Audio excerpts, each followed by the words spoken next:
हरे कृष्ण। नारद पुराण में वशिष्ठ मुनि कहते हैं, तावत् पापानि देहेऽस्मिन् तिष्ठन्ति मनुजाधिप यावन्नोपवसे जन्तु पद्मनाम दिनम शुभम।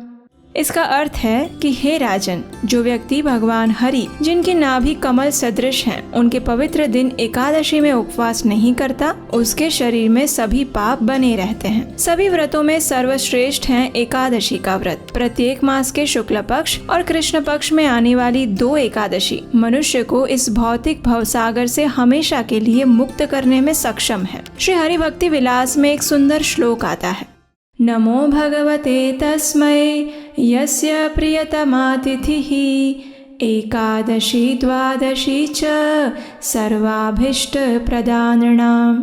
अर्थात जिनकी परम वल्लभा एकादशी एवं द्वादशी तिथि मनुष्य मात्र को संपूर्ण वांछित फल प्रदान करती है, उन श्री भगवान को मैं नमस्कार करता हूँ। इस प्रकार हम शास्त्रों से ये प्रमाण प्राप्त करते हैं कि एकादशी व्रत सभी व्रतों में सर्वश्रेष्ठ है। उसकी तुलना में और कोई व्रत, तप और दान अधिक श्रेष्ठ नहीं है। और फिर जब ये एकादशी तिथि चातुर्मास के पवित्र समय में आती है तो फिर उसका महत्व अनेक गुना बढ़ जाता है, क्योंकि चातुर्मास के समय में किया गया कोई भी आध्यात्मिक कार्य मनुष्य को अनंत गुना अधिक फल प्रदान करता है। तो आइए इस चातुर्मास में आने वाली सर्वप्रथम एकादशी की आज बात करते हैं। प्रत्येक वर्ष श्रावण मास के कृष्ण पक्ष में कामिका एकादशी आती है। ये एकादशी मनुष्य के सहस्त्र जन्मों के पापों को तत्क्षण नष्ट कर देती है। इस बार ये एकादशी आ रही है 31 जुलाई 2024 बुधवार के दिन, और इसका पारण करने का समय रहेगा 1 अगस्त 2024 गुरुवार को प्रातः 5:44 से लेकर 10:17 के बीच में।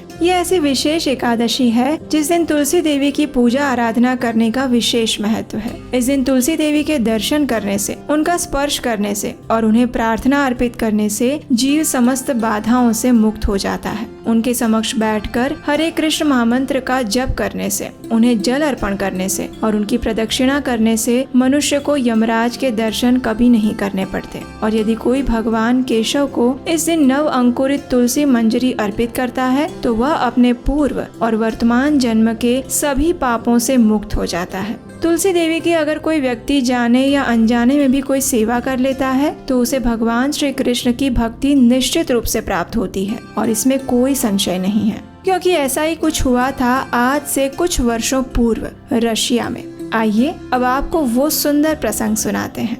ये घटना अरुण लोचन नाम के एक 30 वर्षीय रशियन भक्त के जीवन में घटित हुई थी। जब अरुण लोचन एक बालक थे तो उनकी माता ने अनजाने में ही तुलसी के पौधों को विकसित किया और रशिया की तीव्र सर्दी में भी उसकी देखभाल करते रहे। प्रारंभ में तो उन्हें लगा कि ये भी अन्य पौधों की तरह एक सामान्य पौधा है, लेकिन धीरे धीरे उन्हें तुलसी देवी की आध्यात्मिक शक्ति का अनुभव होना प्रारंभ हुआ। कुछ समय बाद वे तुलसी देवी से इतनी आकृष्ट हुई कि अन्य पौधों की तुलना में वे सबसे अधिक देखभाल और सेवा तुलसी के पौधे की करने लगी। समय के साथ उन्हें इस बात का अनुभव हुआ कि तुलसी सेवा से उनका जीवन शांत और अविक्षुब्ध हो गया है। अपनी माता को तुलसी सेवा करते देख अरुण लोचन भी उसके प्रति आकृष्ट हुआ और उसने भी माता की सहायता करते हुए तुलसी सेवा करना प्रारंभ किया। अनजाने में ही की गई तुलसी सेवा के कारण उन्हें अज्ञात सुकृति प्राप्त हुई और कुछ समय बाद वे इस्कॉन के कुछ भक्तों से मिले जो कि मार्गों पर श्रील प्रभुपाद की पुस्तकें बेच रहे थे।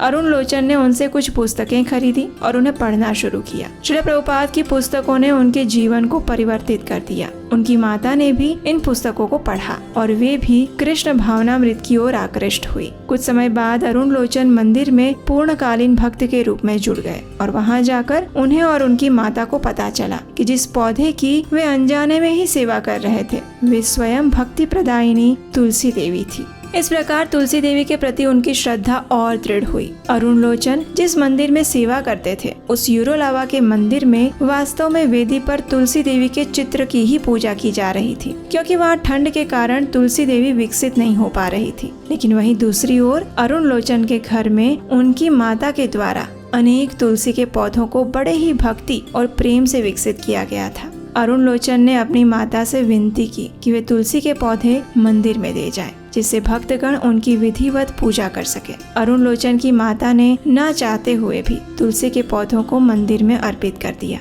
और आज भी वहाँ तुलसी देवी की सभी भक्तों द्वारा सेवा पूजा हो रही है। इस प्रकार हम देख सकते हैं कि अगर अनजाने में भी की गई तुलसी सेवा से इतना बड़ा लाभ मिलता है, तो अगर कोई व्यक्ति पूर्ण श्रद्धा और भक्ति भाव पूर्वक आराधना करे तो उसे कितना अधिक फल प्राप्त होगा। और विशेषकर जब एकादशी पर तुलसी देवी की पूजा उपासना की जाती है तो भगवान श्री कृष्ण की अधिक कृपा मिलती है, क्योंकि भगवान को अपने से अधिक अपने भक्त प्रिय हैं और तुलसी देवी उनकी सबसे प्रिय और नित्य पार्षद है। जब कोई भी बद्ध जीव इस भौतिक संसार से मुक्त होकर आध्यात्मिक जगत में जाता है तो सबसे पहले तुलसी देवी ही उसका स्वागत करती है और वही उस जीवात्मा को भगवान श्री कृष्ण के पास लेकर जाती है। उनकी कृपा के बिना किसी को भी कृष्ण भक्ति या सेवा प्राप्त नहीं हो सकती। इसलिए इस कामिका एकादशी पर तुलसी सेवा का विशेष महत्व है। कामिका एकादशी एक ऐसा दिन है जो उसके पालन कर्ता को कभी नष्ट न होने वाला पुण्य फल प्रदान करता है। जो भी व्यक्ति इस दिन भगवान श्री कृष्ण को तुलसी पत्र अर्पित करता है उसे 200 ग्राम सुवर्ण या 800 ग्राम चांदी दान करने के समान पुण्य प्राप्त होता है। हिमालय में केदारनाथ का दर्शन करने से, सूर्य ग्रहण के दौरान कुरुक्षेत्र में स्नान करने से, समुद्रों और जंगलों सहित संपूर्ण पृथ्वी का दान देने से और गंडकी नदी में स्नान करने से जो पुण्य मिलता है वो सारा पुण्य फल इस कामिका एकादशी का श्रद्धा पूर्वक पालन करने से अपने आप मिल जाता है। जो व्यक्ति इस मंगलमय एकादशी का पालन करता है उसकी पूजा स्वयं देवता, गंधर्व और नागलोक के वासी करते हैं। इसलिए प्रत्येक मनुष्य को पूर्ण श्रद्धा और भक्ति भाव से इस कामिका एकादशी का पालन करना चाहिए। इसका पालन करने के लिए सबसे पहले प्रातः में ब्रह्म मुहूर्त में उठ जाए, उठकर स्नान इत्यादि से स्वच्छ हो ले। तत्पश्चात भगवान की मंगला आरती करें अथवा उसका दर्शन करें। उसके बाद हाथ में गंगा जल लेकर भगवान के समक्ष जाए और इस एकादशी व्रत का संकल्प ले। संकल्प लेते समय आप इस मंत्र का उच्चारण कर सकते हैं। एकादश्यां निराहारः स्थित्वा अहं परेहनि भोक्ष्यामि पुंडरीकाक्ष शरणं मे भवाच्युत। अर्थात हे कमल के समान नेत्रों वाले भगवान अच्युत, मैं संकल्प लेती हूँ कि संपूर्ण अन्न का त्याग करके मैं इस एकादशी व्रत का पालन करूंगी। कृपया आप मुझे अपनी शरण प्रदान करिए। संकल्प लेते समय अगर आप संपूर्ण संस्कृत मंत्र नहीं बोल सकते तो सिर्फ अनुवाद भी पढ़ सकते हैं। उसके बाद तुलसी देवी की पूजा करें, उन्हें आवश्यकता अनुसार जल अर्पण करें।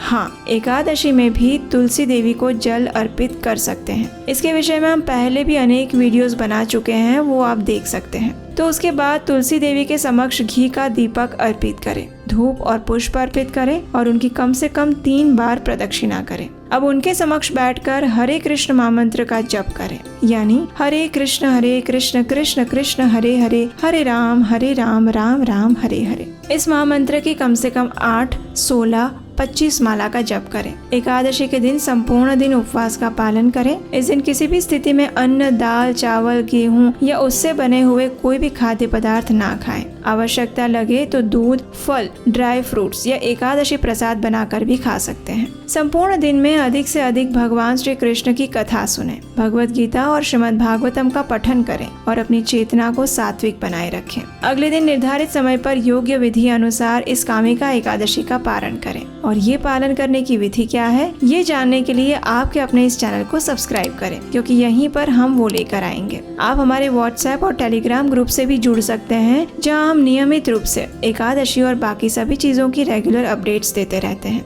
अगर आपको हमारे द्वारा किया जा रहा सनातन शिक्षा के प्रचार का ये प्रयास अच्छा लग रहा है तो आप हमें आने वाले प्रोजेक्ट कृष्णायन के लिए भी अपना आर्थिक योगदान भेज सकते हैं। स्क्रीन पर नंबर दिया गया है। ये एक एनिमेशन स्टोरी प्रोजेक्ट है जो कि श्रीमद् भागवतम पुराण से यथारूप में लिया गया है और ये आपके तथा बच्चों के लिए बहुत ही ज्ञानप्रद और मनोरंजक साबित होगा। इसका अधिकतर कार्य पूर्ण हो चुका है, लेकिन इसे पूरा करने के लिए और आप तक पहुंचाने के लिए अगर आप हमारी सहायता करेंगे तो हम जल्द से जल्द इसे आप तक पहुंचा पाएंगे। तो चलिए इस चातुर्मास की अत्यंत पवित्र कामिका एकादशी का पूर्ण श्रद्धा और निष्ठा से पालन करते हैं। अपने मन, शरीर और चेतना को भगवान श्री कृष्ण के चरण कमलों में समर्पित करते हैं।